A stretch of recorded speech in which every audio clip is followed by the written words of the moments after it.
Greetings and welcome to Beacon Unitarian Universalist Congregation.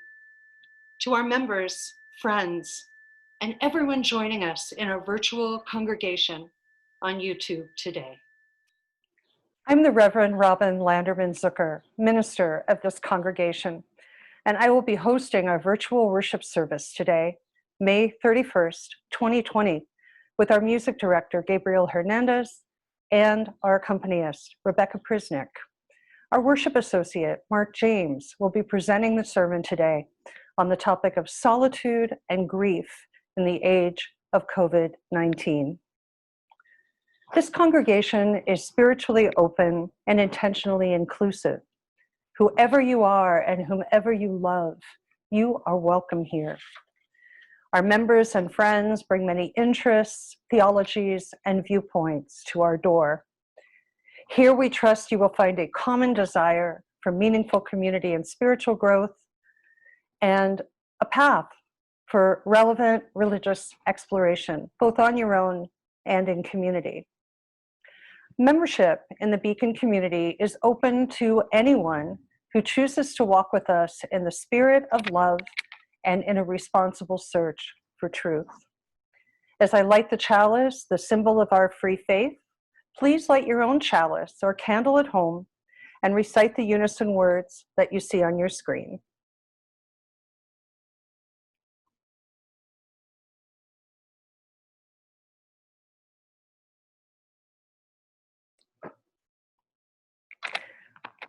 We light this chalice with a flame that draws us together.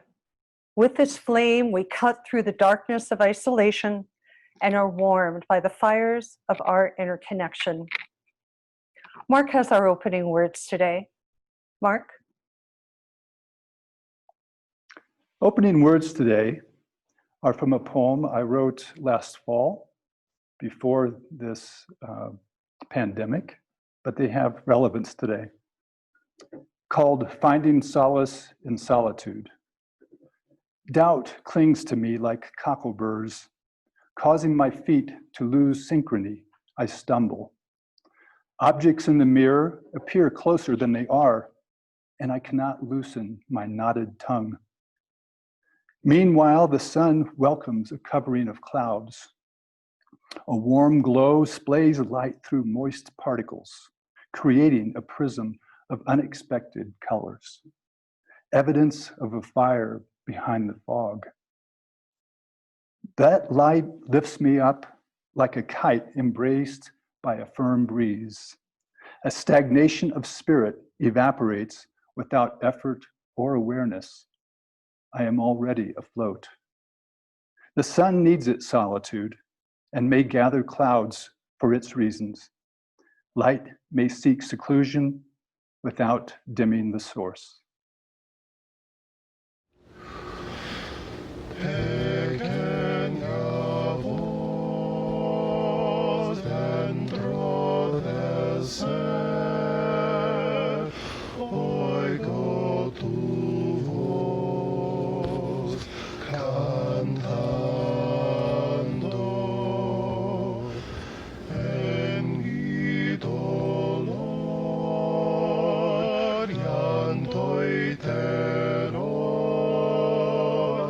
Siento tu amor, cantando,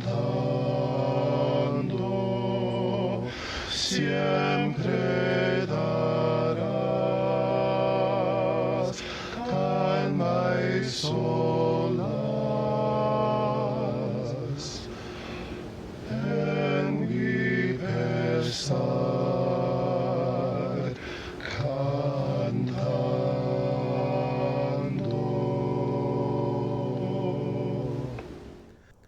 Please join me in reciting the mission and covenant of Beacon.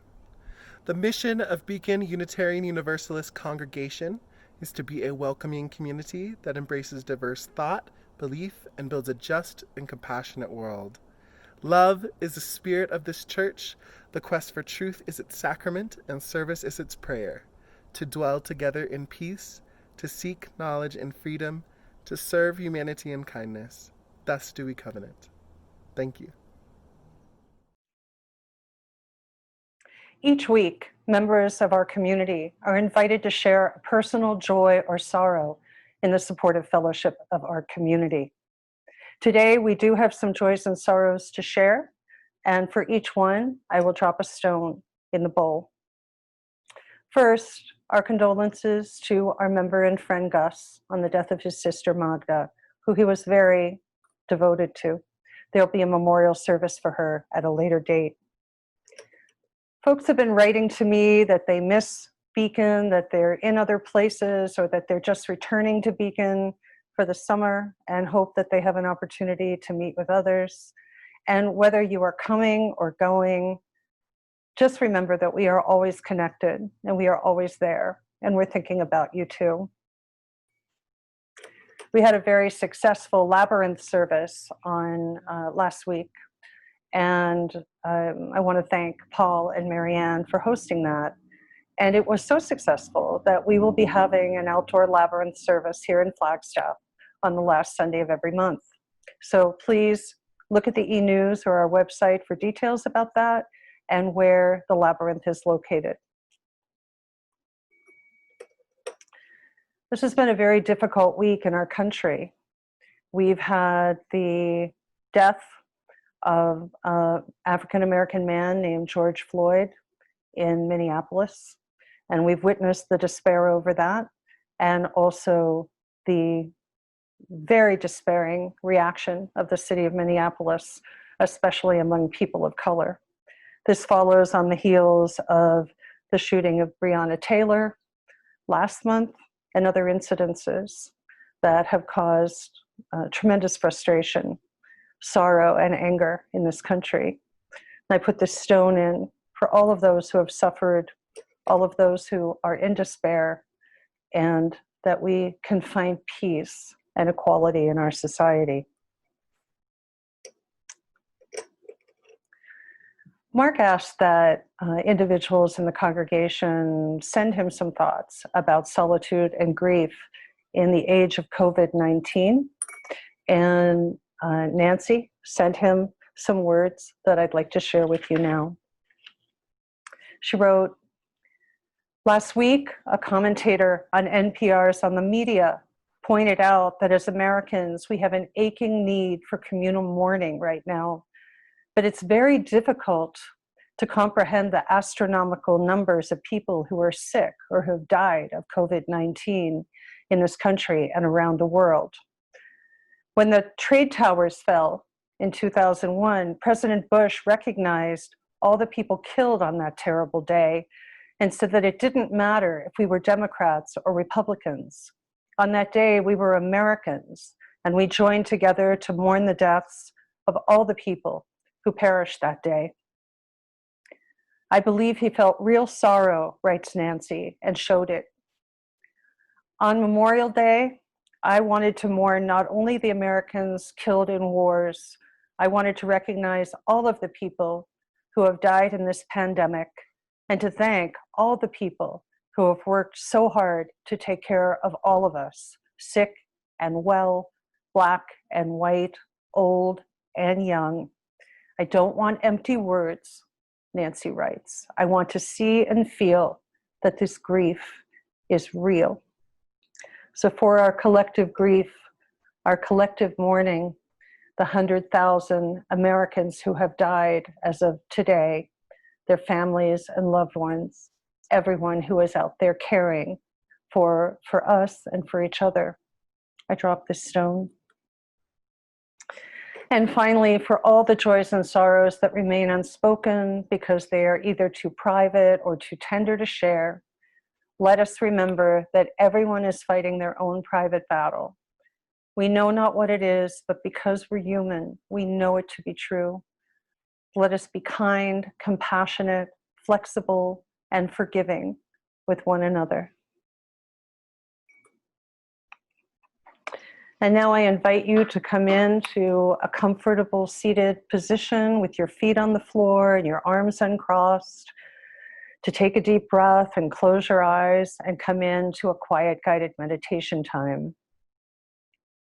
As we do almost every week, I invite you to breathe in 4 beats through your nose slowly, and then 4 beats out through your mouth in a steady stream, creating relaxation and spaciousness within you, starting at the crown of your head and moving down to your feet.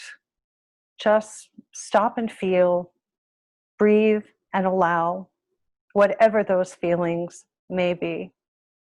Let's breathe together.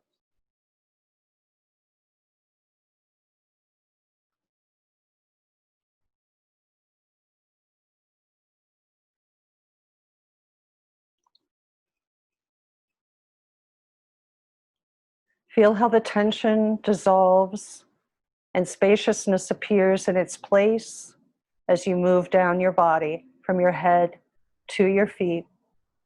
Breathe and allow.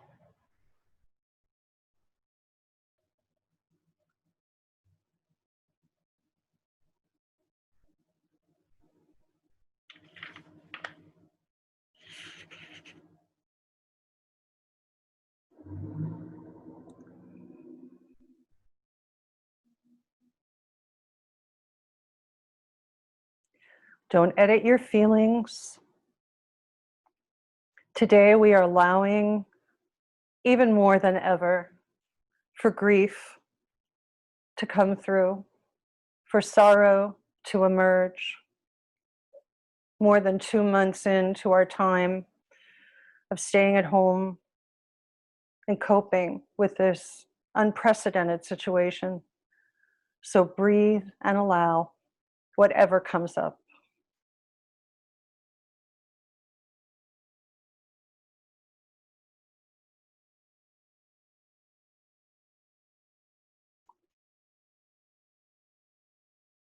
As you breathe, I offer you these words by Margaret Atwood. We can shun sorrow in fear, but when we give ourselves to the uses of sorrow, we find what peace can be found, what happiness can be salvaged in walking the fields and towns of this earth. Let us be silent together.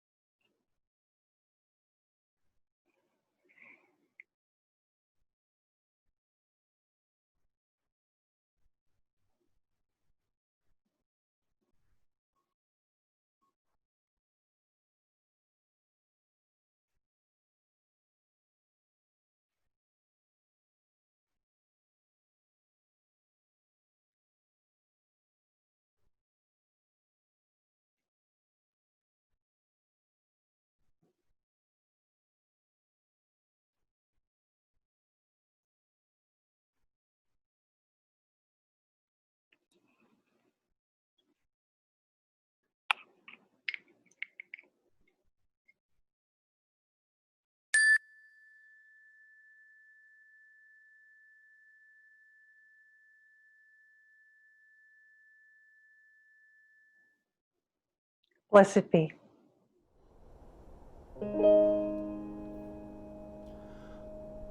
Sometimes I wonder where I've been, who I am. Do I fit in? Make believing is hard alone out here on my own. We're always proving who we are, always reaching for that rising star to guide me far and shine me home out here on my own.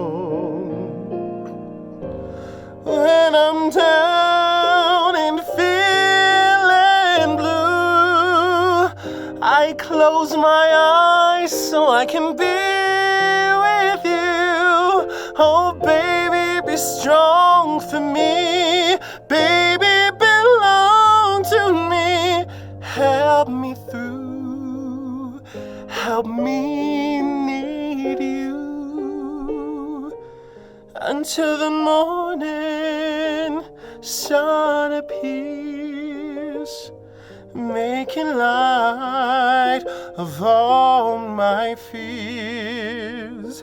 I dry my tears I've never shown out here on my own.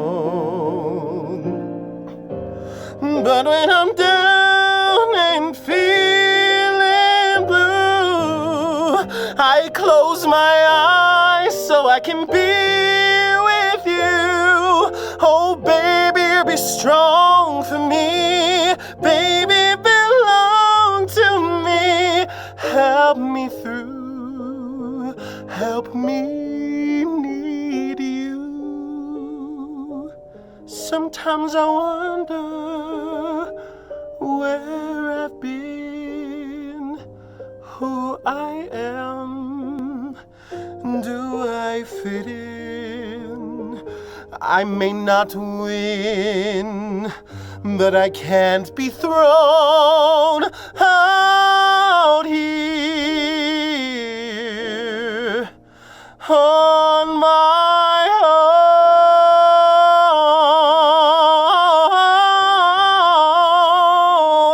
Oh, out here on my own.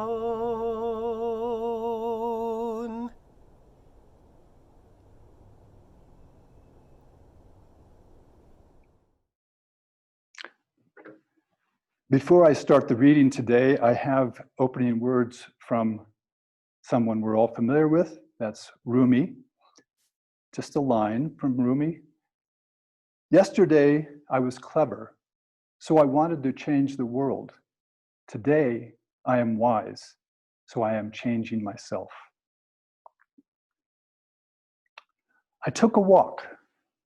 I awoke early in the morning, hampered by a COVID fatigue hangover.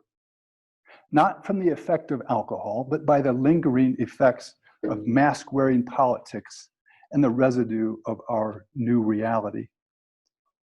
I had no answer for any of this at that moment, except to enjoy a cup of coffee. Then out the door, to take a walk and to clear up my thinking, to free up my mind. Even as I left my car and approached the trail, I noticed that this particular morning had the expectant feel of a full-term pregnancy. The warmest day of the year so far, but still cool enough to be welcoming me at this hour. Birds were singing in full voice. Early season grasses covered the ground. The heavy feeling that can creep into my awareness was beginning to lift. I attributed my mood to COVID, but I couldn't be sure that this wasn't a mood that preceded this period, a mood that seemed as if it shaded the edge of many, perhaps most, mornings. I gathered my binoculars and bird book. I knew well the alertness that would be generated by the low morning sunlight, the focused attention on the world outside of my head, senses finely tuned to quiet and stillness so that I might hear and see more clearly. With slow, careful steps to better notice subtle movements in trees and bushes. This haven directed me to a peaceful attention. Meanwhile, I avoided stumbling as best I could on the rocky path beneath my feet. I was trying to keep my eyes up and searching while navigating by feel, an apt strategy for moving through these times as well. This familiar area, a common refuge on the edge of Observatory Mesa, felt new, unique on this particular morning. This was what I had been seeking, to be held in the gentle grasp of nature, unaccompanied by companions of either human or animal type. Though the surroundings seemed new, the feeling was familiar. It recalled memories that telescoped back through my entire life, founded in my earliest explorations of childhood surroundings, with origins in the solitude of a natural environment. There was a friendly, teasing slap on my cheek by the cool morning breeze. No extremes of temperature yet, simply a wake-up call to the forces present. Faint memories those forces become when indoors, only to be starkly reminded on exposure of the senses.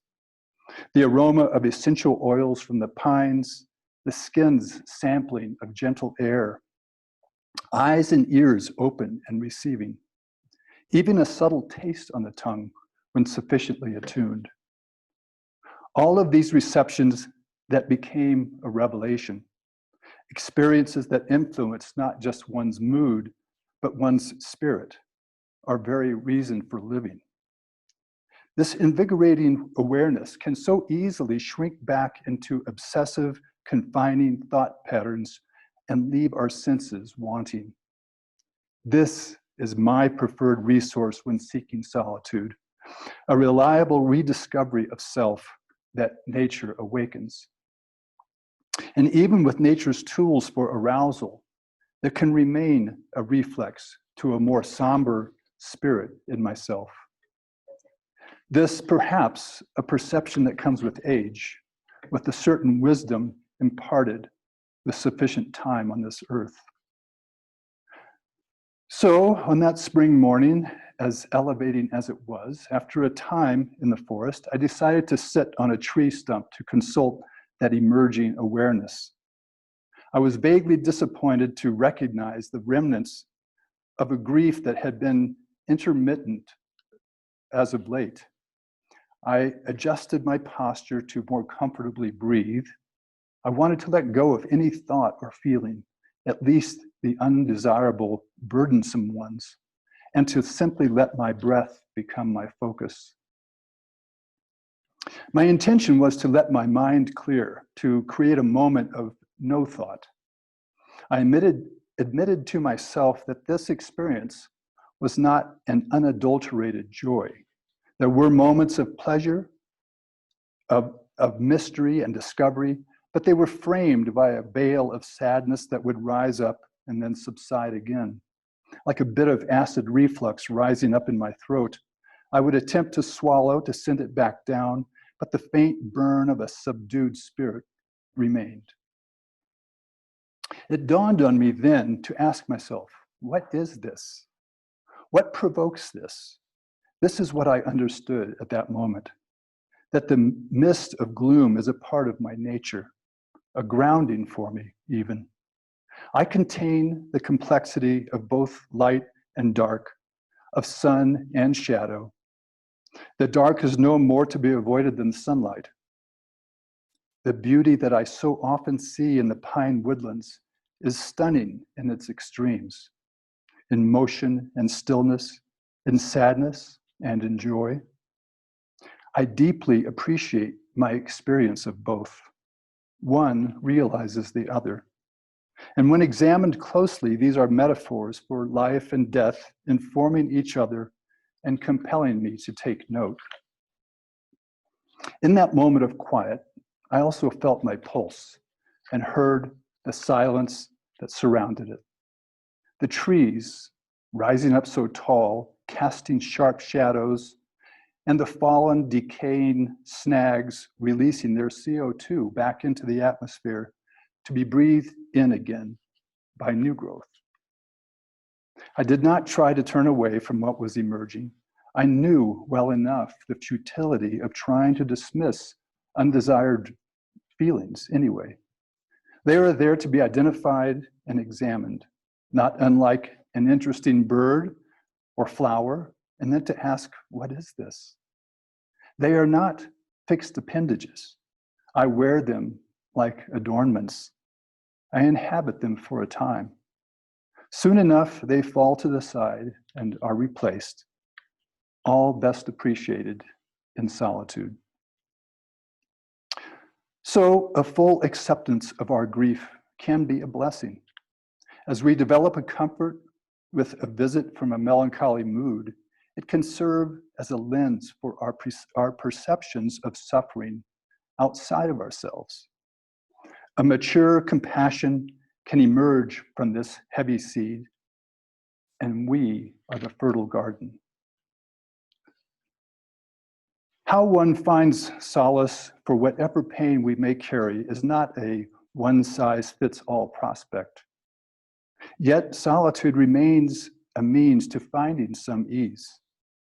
Not long ago, I was walking along the South Rim Trail that skirts the edge of the Grand Canyon. It was entrancing to me from any viewpoint along that path. As I walked by a park bench on an isolated section where one could take a more extended view, I came upon an older woman sitting there by herself. She was clearly absorbed in the open stretch of canyon. I hesitantly greeted her and asked her where she had traveled from to be there. She quietly revealed to me that she had come there to be with her son, whose ashes she had scattered over this edge on a prior visit not so very long before. He had died of an overdose, she shared. I offered my sympathy for such a loss and added my appreciation for that chosen place for remembering him. When carrying such a vast grief, it may help to seek a view that can match the vastness of the pain. It's as if in quiet solitude, one can cast their heart out like a net over the entire breadth of sky and canyon there, as if in such a grand space, a deep grief can be sufficiently absorbed. Rainier Marie Rilke, a German poet and author of the early 1900s, explored solitude frequently in his works. He both loved and feared solitude. He often wanted to escape from it, but it was a necessary condition for his writing, for his being able to penetrate the depths of his explorations. This may be the dilemma that many, if not all of us, face, moving between the extremes of exploring ourself in solitude and the comfort and warmth of relationship and society.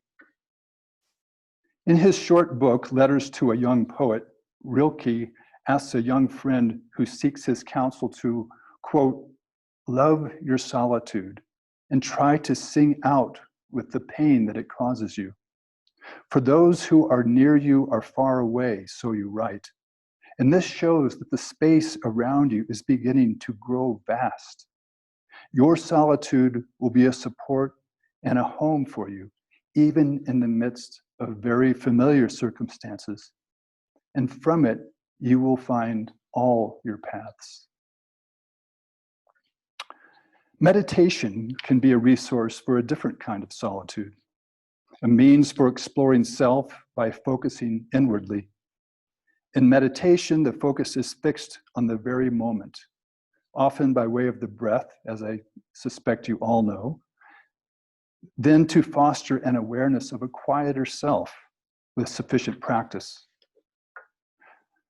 Training to meditate advises freeing the mind of thought, but the truth is, thoughts will find their way into your head.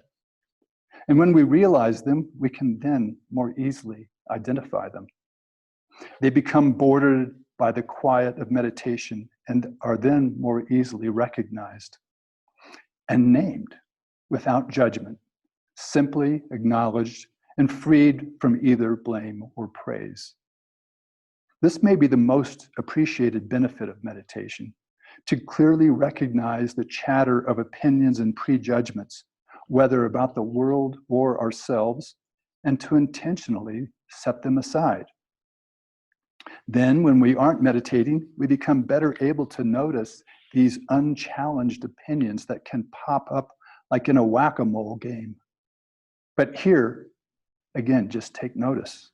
No need to whack the opinions, recognize them for what they are.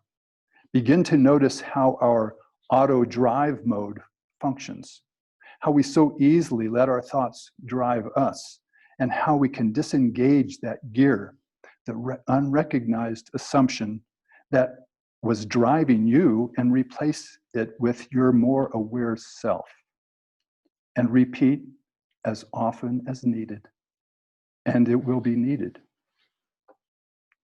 I believe that in any dark hour, like this COVID-19 moment, there emerges a partially hidden blessing to be discovered. Crises are catalysts for change. Creative thought begins in solitude, in quiet, with sufficient space for freely imagining. Solitude is inherently a part of our human experience, yet it may be laced with an aversion because of its kinship with loneliness, with our withering relationship, and with our withering relationship with the natural world. Yet nature remains the touchstone for our renewal. Wendell Berry writes that, quote, "We enter solitude in which we lose loneliness, and that true solitude is found in wild places.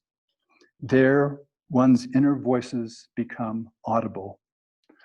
From the order of nature, we then return to the order and disorder of humanity. From the larger circle, we must go back to the smaller.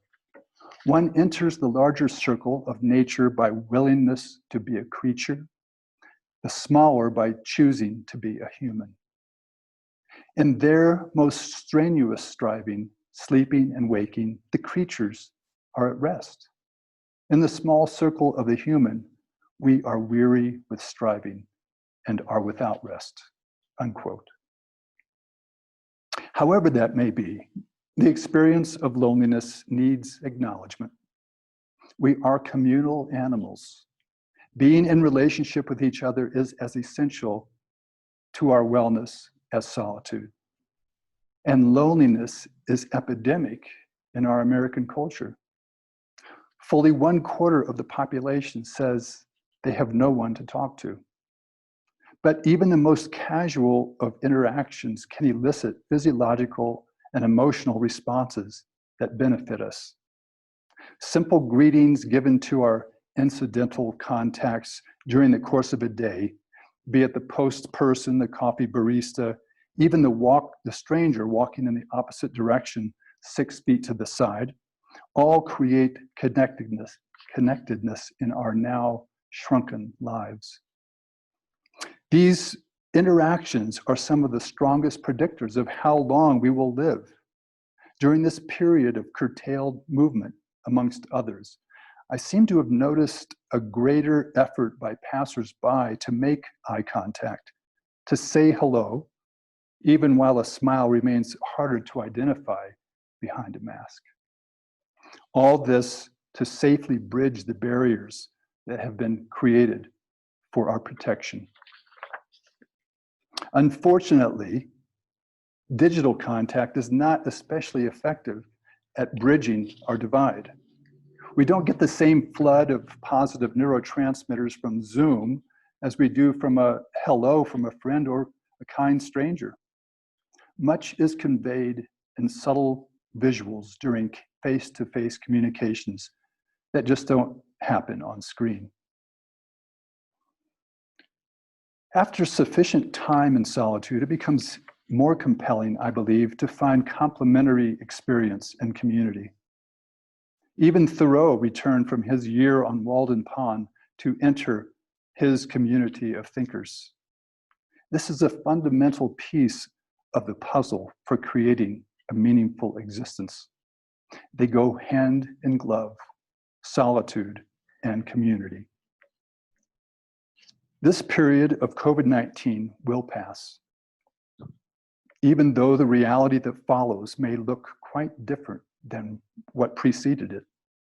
We will have our memories and our lessons learned. It may then become easier to find the grace that is offered in this most challenging time. We have gifts to share, the most humble gifts being simple kindness to others. And this gift gives back to ourselves in equal part. We are now in the midst of an opportunity for reassessing our assumptions about ourselves and our communities. The former order has been challenged and has been found wanting. Our entrenched systems have morphed into terrible imbalances. They cry out for correction and are now subject to change in real time. Creative thought with renewed vision has its moment now and going forward. Solitude has a role to play in crafting our visions for the future, first by clearing our heads so we may be able to better be aware of our experience, so that it may better inform us. To paraphrase Buddhist teacher and author Pema Chodron, whatever our experience is at the moment, that is what we need to lean into. This very moment is the perfect teacher, and fortunately for us, it is always with us, wherever we are. May our awareness awaken us into well-considered choices for ourselves, for our communities, and for our planet. Thank you. Hello, please join me in singing Lean on Me.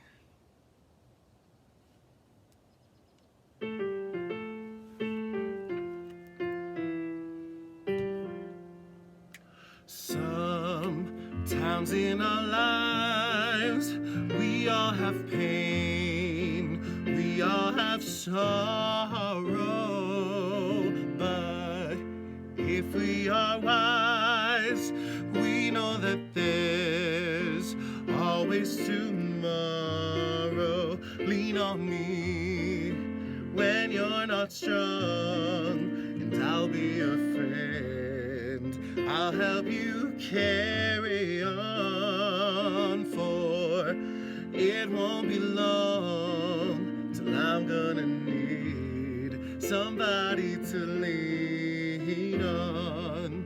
Please swallow your pride if you have things you need to borrow, for no one can fill those of your needs that you won't let show. Lean on me when you're not strong, and I'll be your friend. I'll help you carry on, for it won't be long till I'm gonna need somebody to lean on. If there is a load you have to bear that you can't carry, I'm right up the road, I'll share your load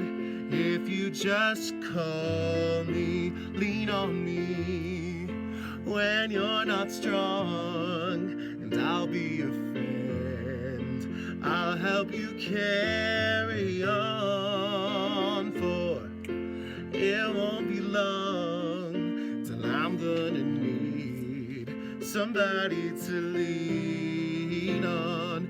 You just call on your brother when you need a hand. We all need somebody to lean on.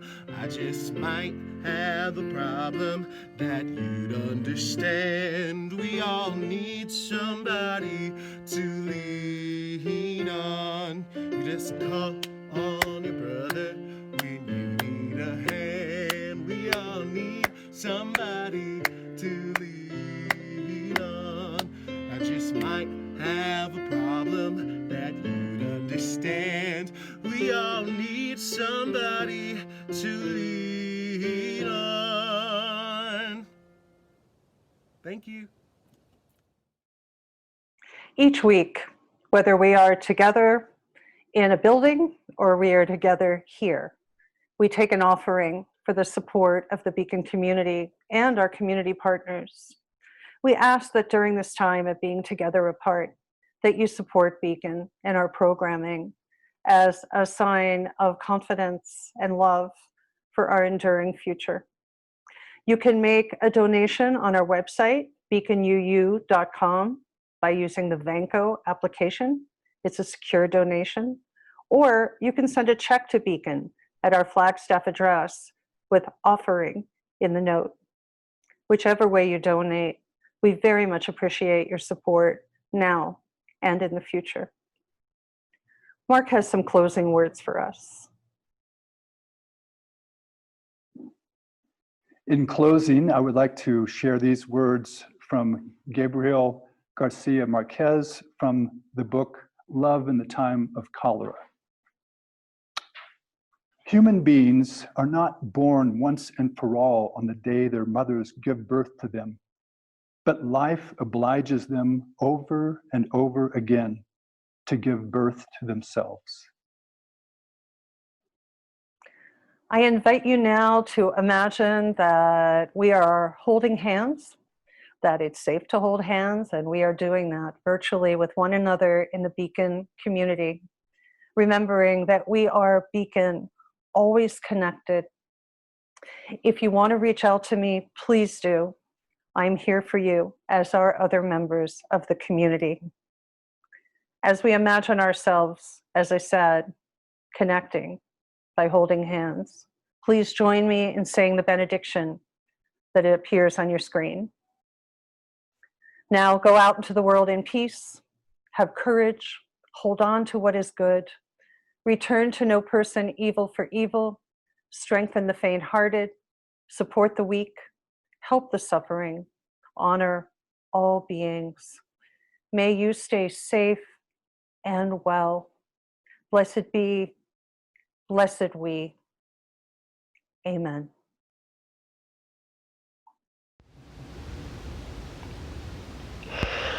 Return again, return again, return to the home of your soul.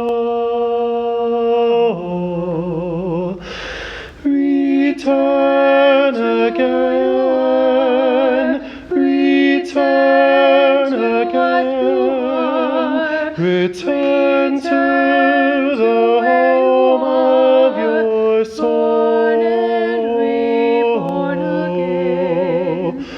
Return again, return again, return to the home